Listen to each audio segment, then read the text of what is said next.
The Bulletproof Man by Sir Richard Conway. Chapter 1. The Awakening.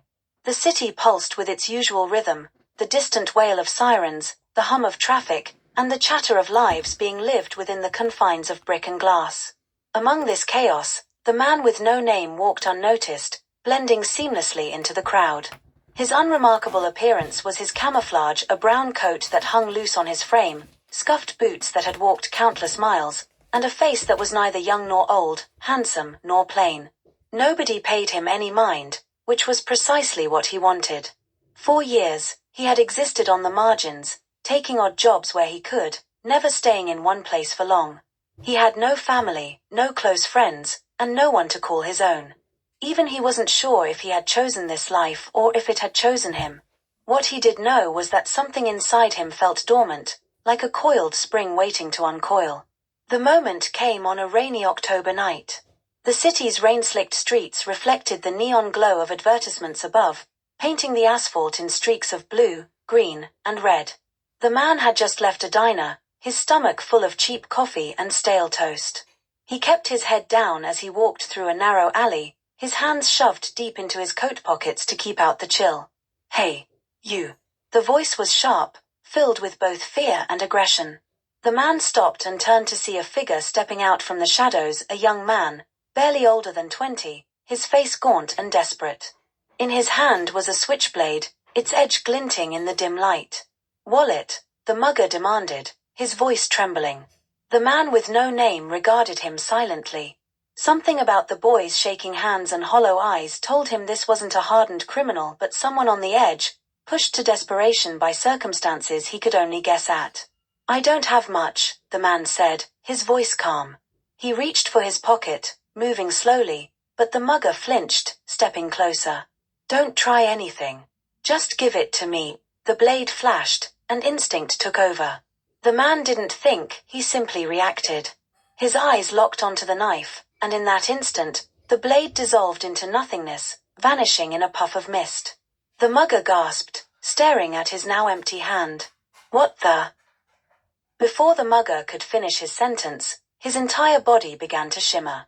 The man watched, horrified, as the young man dissolved just as the knife had, his form breaking apart into particles of vapor.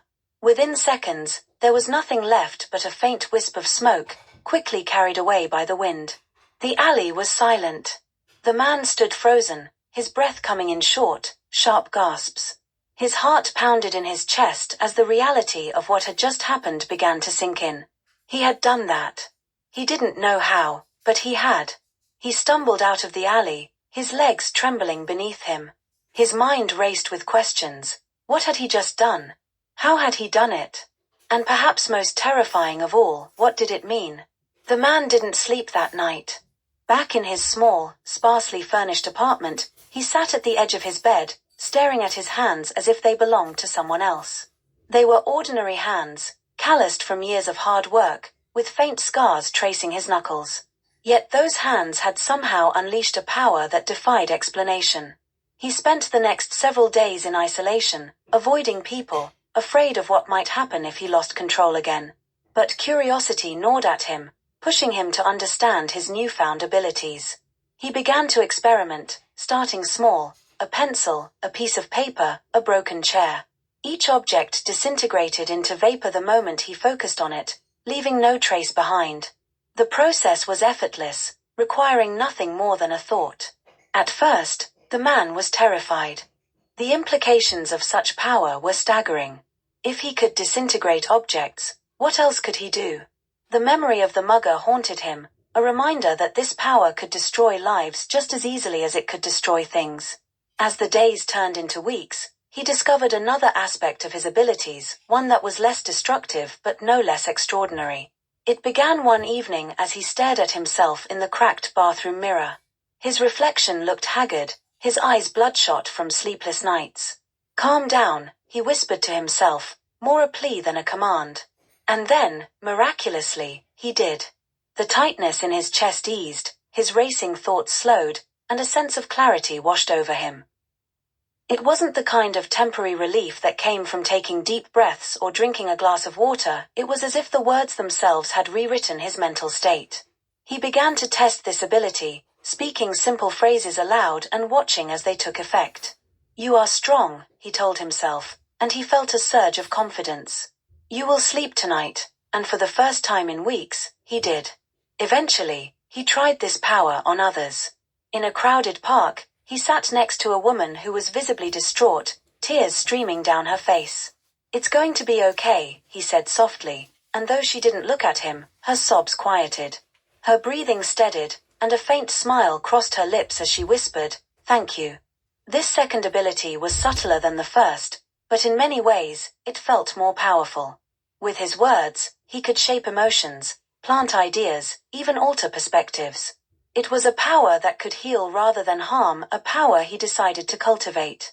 The decision to use his abilities for good came slowly, born of countless nights spent wrestling with questions of morality. He thought about the state of the world, the wars that raged across continents, the divisions that fractured societies, the greed and hatred that seemed to drive humanity toward its own destruction. For centuries, leaders had tried and failed to bring about lasting peace. They had wielded armies, wealth, and influence, yet the cycle of violence continued. What if his abilities could succeed where others had failed? The thought both thrilled and terrified him. He was just one man, nameless and ordinary in every way except for his powers. Who was he to think he could change the course of history? And yet, who was he to stand by and do nothing? He spent weeks preparing for his journey. He sold what little he owned, keeping only a backpack filled with essentials, a few changes of clothes, a worn notebook, and a pen. He left his apartment without a word to anyone, stepping into the unknown with nothing but a vague sense of purpose to guide him. The man's first destination was a city plagued by gang violence. He had read about it in a newspaper, a brief article buried in the back pages. The headlines were filled with stories of corruption and crime, but it was the faces of the victims that stayed with him, children caught in the crossfire, mothers mourning their sons, neighborhoods living in fear. He arrived with no plan, only the knowledge that he had to do something. Walking through the city streets, he saw the toll of violence everywhere, shuttered businesses, graffiti-covered walls, and people who avoided eye contact, their faces etched with weariness. It didn't take long to find the gang's leader, a man known as Blade who ruled the neighborhood with an iron fist. The man approached him directly, walking into a bar where Blade and his crew were holding court. The room fell silent as he entered, every eye turning to him. Blade, a burly man with a shaved head and tattoos snaking up his arms, smirked as the stranger approached. "Who the hell are you?" Blade demanded. The man with no name didn't answer. Instead, he raised a hand and focused. The guns tucked into the gang members' belts dissolved into mist, leaving them defenseless. Gasps filled the room as panic set in, but the man's calm voice cut through the chaos. "You don't have to live like this," he said, his words carrying an almost hypnotic weight. "There's another way, a better way. You've felt it, haven't you? The emptiness of this life. The fear. The guilt. Let it go." Blade's smirk faltered, replaced by a flicker of doubt. The man pressed on, painting a vivid picture of a life without violence, a life where they could rebuild their community instead of tearing it apart. By the time he left the bar, the gang had agreed to disband. That night, as the man sat alone in a motel room, he felt a glimmer of hope. He had taken his first step on a journey that would span continents and test every limit of his power and resolve. The road ahead would be long and fraught with challenges, but for the first time in his life, he felt a sense of purpose. He was no longer just a nameless drifter. He was something more, a force for change, a harbinger of peace. And though the world did not yet know his name, it would soon know his mission. Chapter 2: The Philosophy of Power. The road stretched endlessly before him, a ribbon of cracked asphalt cutting through desolate landscapes. The man walked with a steady, unhurried pace, the weight of his newfound purpose propelling him forward. His destination was unclear, but his mission was not. He would use his powers to bring peace to a fractured world, one conflict at a time. But as he walked, doubts crept into his mind like shadows. He thought about the gang he had disbanded in the city. His words had swayed them, but how long would their resolve last? What if they reverted to their old ways? What if his intervention had only created a temporary illusion of change?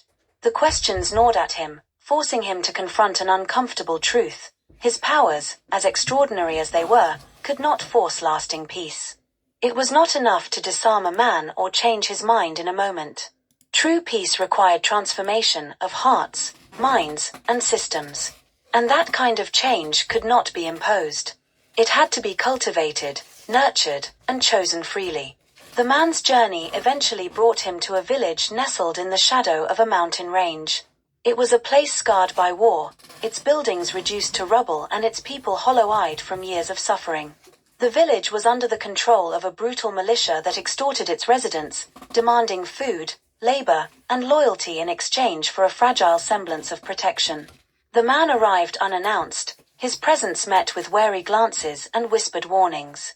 The villagers had seen strangers before, mercenaries, traders, and rebels, and none had brought them anything but more misery. But the man did not come with weapons or demands. Instead, he sat quietly in the village square, observing the flow of life around him. He watched as women carried water from the well, their backs bent under the weight of their burdens. He saw children with sunken cheeks and hollow eyes playing with sticks and stones, their laughter tinged with an unspoken sadness. He also saw the militia.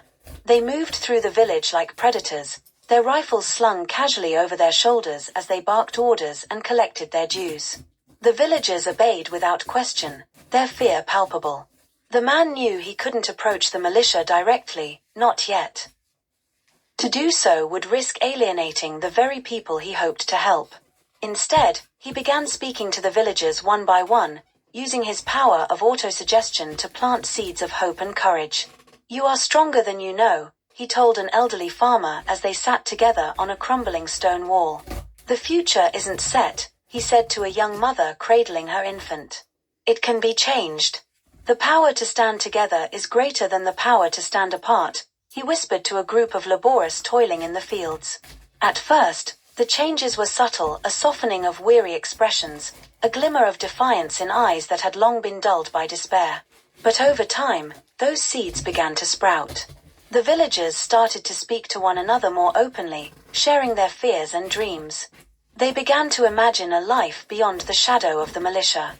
When the militia's leader finally confronted the man, it was in the middle of the village square. The leader was a towering figure with a scarred face and an air of authority that brooked no dissent. "You don't belong here," the leader said, his voice cold and commanding. "I belong where I'm needed," the man replied, his tone calm and measured. The leader scoffed. "You think you can challenge us?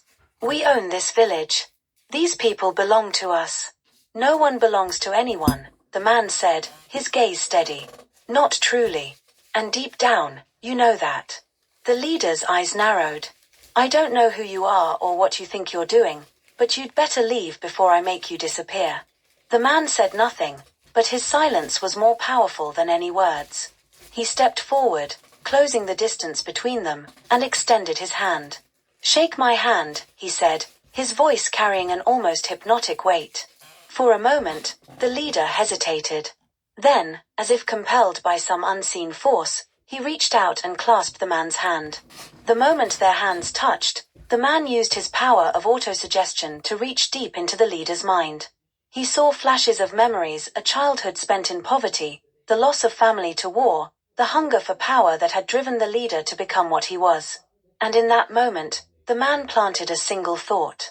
"You don't have to be this." The leader recoiled, pulling his hand away as if it had been burned. His expression shifted, confusion and anger battling for dominance. Without another word, he turned and walked away, leaving the man standing alone in the square. Over the next few days, the militia's grip on the village began to loosen. The leader, now plagued by doubts and questions, ordered his men to withdraw.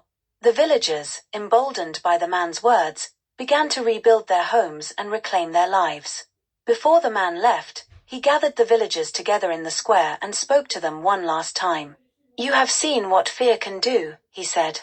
"But you have also seen what hope can do. Remember this moment, and remember that the power to change your lives is within you. I can only show you the way.